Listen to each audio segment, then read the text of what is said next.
Hi everyone. Today in this session we are going to discuss the classification of tool steels, which is the topic in material technology and having a lot of importance in understanding the tool steel types.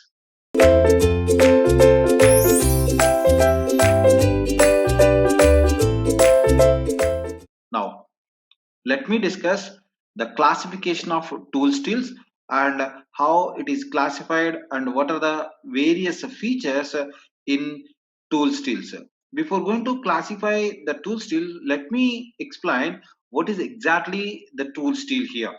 Here, you know the various features. First of all, let me explain the tool steel features and how it is considered as a tool steel. See, for manufacturing various tools, lot of tools we are utilizing in with the different properties. That means wherever we require, wherever the products are required, we are producing those materials with the different properties. That means the different tools are required, such as hardness, resistance to abrasion, wear, and deformation, and ability to hold a cutting edge at high temperatures. That means different tools for different properties. And tool steels include a large number of alloying elements. So not only a single alloying elements, large number here. Some major alloying elements which are imported and induced in making the tool steel is tungsten, chromium, vanadium, and molybdenum, etc. So this is all about a tool steel. Now come to the various properties and how it is represented.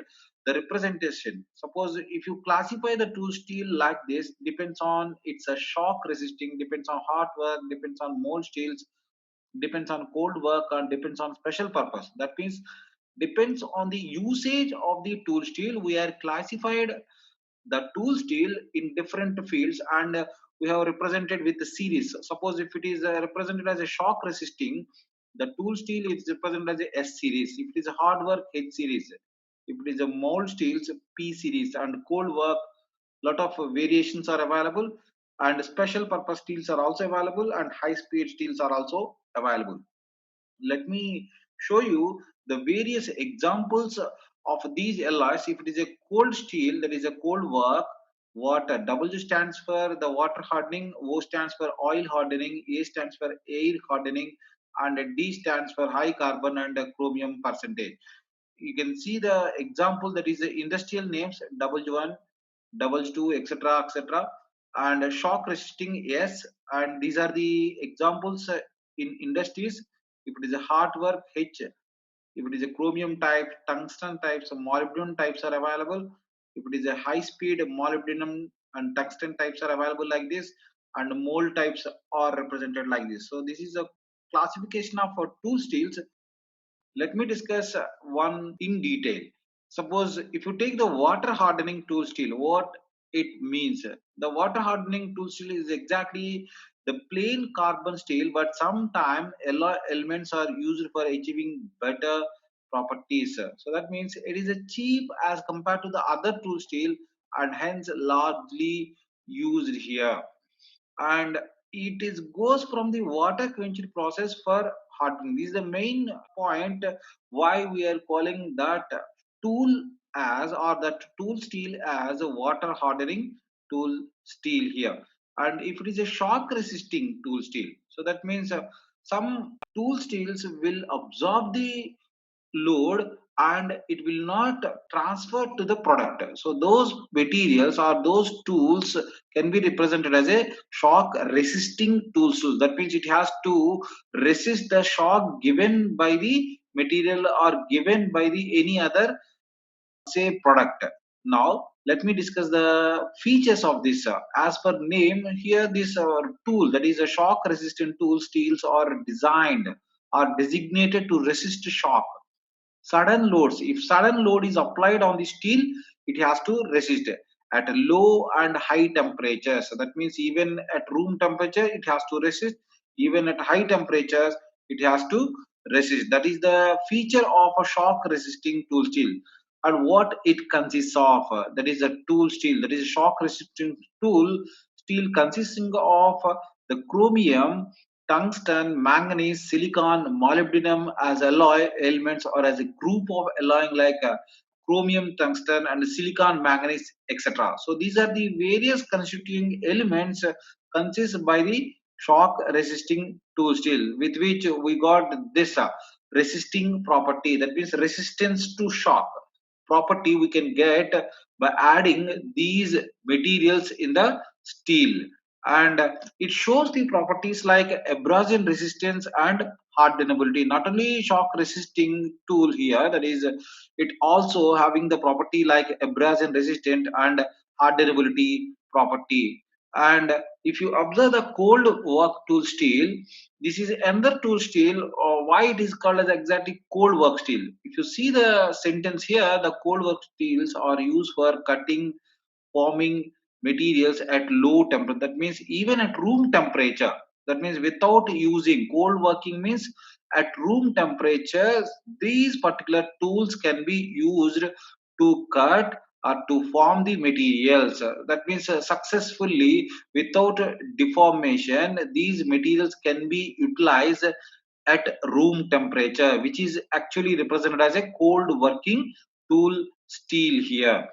And it possesses high hardenability, then only it can cut the material, then only it can form the material even at low temperatures. That means without using temperature, if the tool steel wants to cut the material or wants to form the material, it has to stay, or it must have high hardness and resistance to wear. So these are the two properties it must have, and they go from oil quenching and air hardening as per the requirement of properties. That means the cold working tool undergone the quenching and air hardening as per the requirement of the properties here.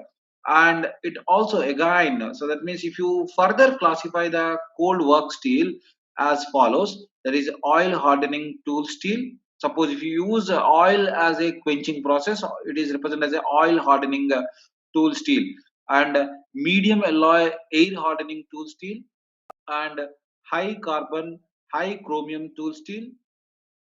So you can see all these are cold work tool steel types, and hot work tool steel. So that means these tool steels we are utilized at higher temperatures. Whenever the temperatures are high, we can go for the other tool steel like hot work tool steel. So here these are used forming materials at high temperature in general. And again these are classified into sometimes here there is a three types in general. That is chromium based. That means we are utilizing the chromium as a main constituent in this tool steel. That is why it is represented as a chromium based tool steel. Tungsten as a constituent, we can say that it is a tungsten based tool steel. And the molybdenum, if you use molybdenum as a constituent material, then we can say that it is a molybdenum based tool steel. So these are the hot work tool steel with which we can cut the material or we can form the material at a higher temperature. And high speed tool steel, so this is a different from hot work tool steel. High speed tool steel has to maintain their hardness at high temperature, and hence it is used in cutting tools like drilling. So this HSS tool, it, in another words, it is also represented as a HSS, a high speed tool steel, and it is actually used in drilling, milling. That is a tool like gear cutters, etc., etc.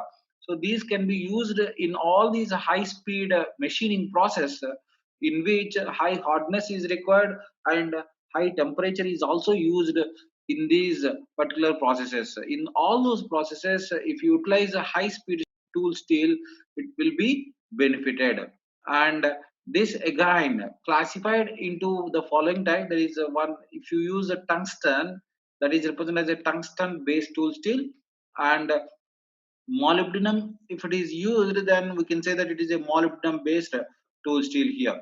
And if you go for a special purpose, so that means sometimes along with the hot work or along with the hot work tool steel and along with cold work tool steel or any other tool steel, we have to go for special purposes. That means to achieve the properties or to achieve the special properties, we have to go for a special purpose tool steel to the designated requirement. So these types of the steel are manufactured for achieve some properties as per the requirement. That means customized properties.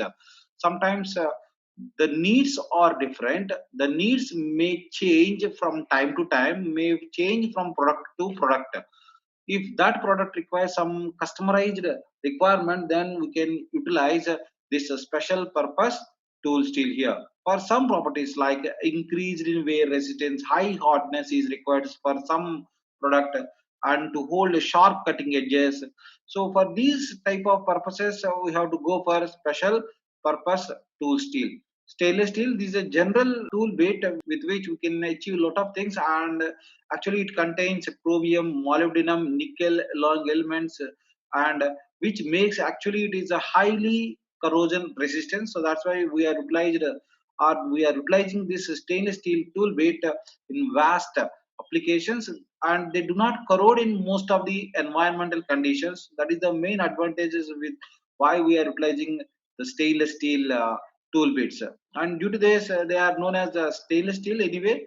And this is all about the various tool steels.